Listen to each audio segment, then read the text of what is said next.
Bonsoir à toutes, bonsoir à tous, c'est l'heure de l'actualité sur Icône TV.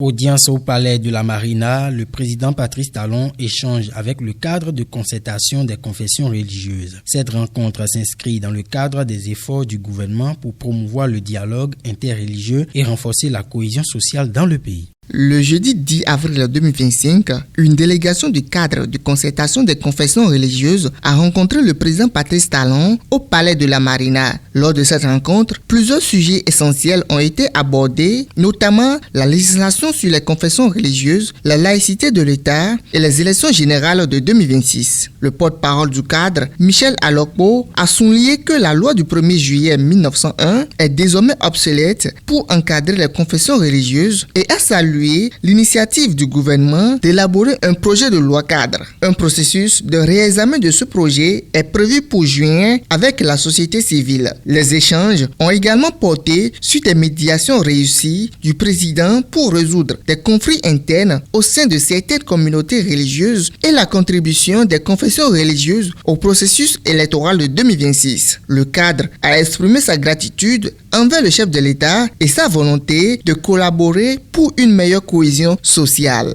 Apollinaire Wilfried Avoyon, le président du parti Nouvelle Force Nationale NFN, est désormais libre de ses mouvements. 8 jours après son interpellation, suivie de sa garde à vue à la brigade économique et financière, il a été libéré sous convocation après sa présentation à la Criette jeudi 10 avril 2025. Interpellé le 2 avril par les forces de sécurité et conduit à la brigade économique et financière, Apollinaire Wilfried Avoyon, président de la NFN, a été auditionné ce jeudi 10 avril à la Cour de répression des infractions économiques et du terrorisme. Selon ses avocats Aboubakar Papa Rapé et Renaud Agbodjo, il est poursuivi dans une affaire de harcèlement par voie électronique. Un chef d'accusation qui fait suite à des publications sur les réseaux sociaux. Désormais, il est libre de ses mouvements, mais les investigations se poursuivent et il pourra être convoqué à tout moment devant la justice. La justice ivoirienne a refusé jeudi de délivrer un certificat de nationalité à Tidiane Thiam, président du parti PDCI-RDA. Selon une ordonnance de la justice, la nationalité de Tidiane Thiam est contestée devant le tribunal par une action tendant à faire constater la perte de sa nationalité. Le 10 avril 2025, le tribunal de première instance d'Abidjan a ordonné la suspension de la délivrance du certificat de nationalité ivoirienne à Tidiane Thiam, président du PDCI-RDA. Cette décision repose sur le fait que sa nationalité est actuellement contestée en justice. Le tribunal souhaite d'abord statuer sur cette contestation avant de se prononcer sur la délivrance du document. L'ordonnance émane de la magistrate Touré Aminata, présidente du tribunal d'Abidjan Plateau.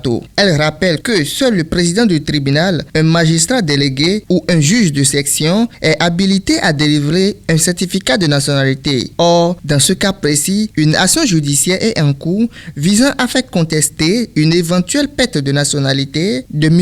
Thiam. En conséquence, la délivrance du certificat est suspendue jusqu'à ce que le litige soit tranché. Rappelons que cette procédure a été initiée par Valérie Yapo, militante du PDCI, contestant la légitimité de Thiam à la tête du parti.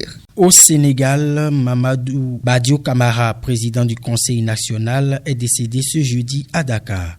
Au Sénégal, le président du Conseil constitutionnel, Mamadou Badio Camara, est décédé jeudi 10 avril 2025 à Dakar à l'âge de 73 ans. À la tête de la plus haute instance judiciaire du pays, depuis 2022, il s'est distingué l'an dernier en s'opposant au report de la présidentielle voulu par l'ancien président Macky Sall. À la tête de la CCF, il a œuvré sans relâche pour promouvoir la justice constitutionnelle et les principes fondateurs que les juridictions membres ont en partage. L'unité, dans la fraternité et dans le respect de la diversité. Sa disparition constitue une grande perte pour le Sénégal. Tension diplomatique entre Mali et Algérie, la CEDEAO tire la sonnette d'alarme et appelle au dialogue. Dans un appel solennel lancé le 9 avril 2025, l'organisation régionale exprime sa vive inquiétude face à cette montée de tensions diplomatiques qui menace la stabilité du Sahel.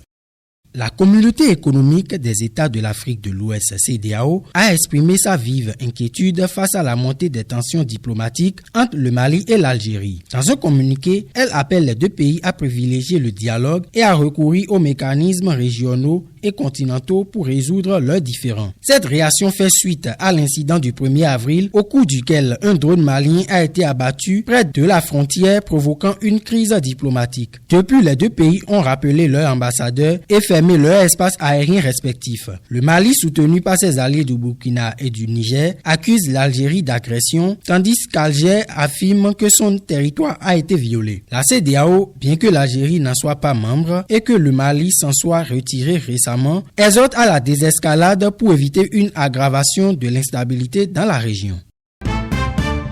Les Lionceaux de l'Atlas ont validé leur ticket pour les demi-finales de la CAN U17 2025 en dominant l'Afrique du Sud 3-1 ce jeudi. Porté par un duo El Aoud et Baha, étincelant, le Maroc confirme son statut de favori du tournoi. À la 12e minute, Ismaël El Aoud a ouvert le score. Au retour des vestiaires, les Sud-Africains sont revenus avec de meilleures intentions. Et à la 55e minute, Léo Boloko a remis les pendules à l'heure en égalisant le 1-1. Il n'a fallu que 2 minutes au Maroc pour reprendre l'avantage. À la 61e minute, Ziad Baha a conclu une belle action collective initiée par El Aoud. 2 minutes plus tard, il s'est offert un doublé après une passe millimétrée d'Abdellah Ouazan pour le 3-1.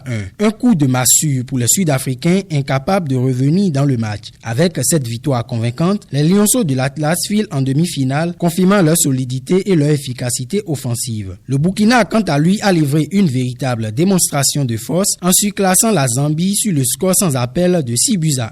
L'inévitable Ashraf Tapsoba s'est de nouveau illustré en signant un triplé, portant son total à 7 réalisations depuis le début du tournoi. Avec cette victoire éclatante, les jeunes étalons filent en demi-finale.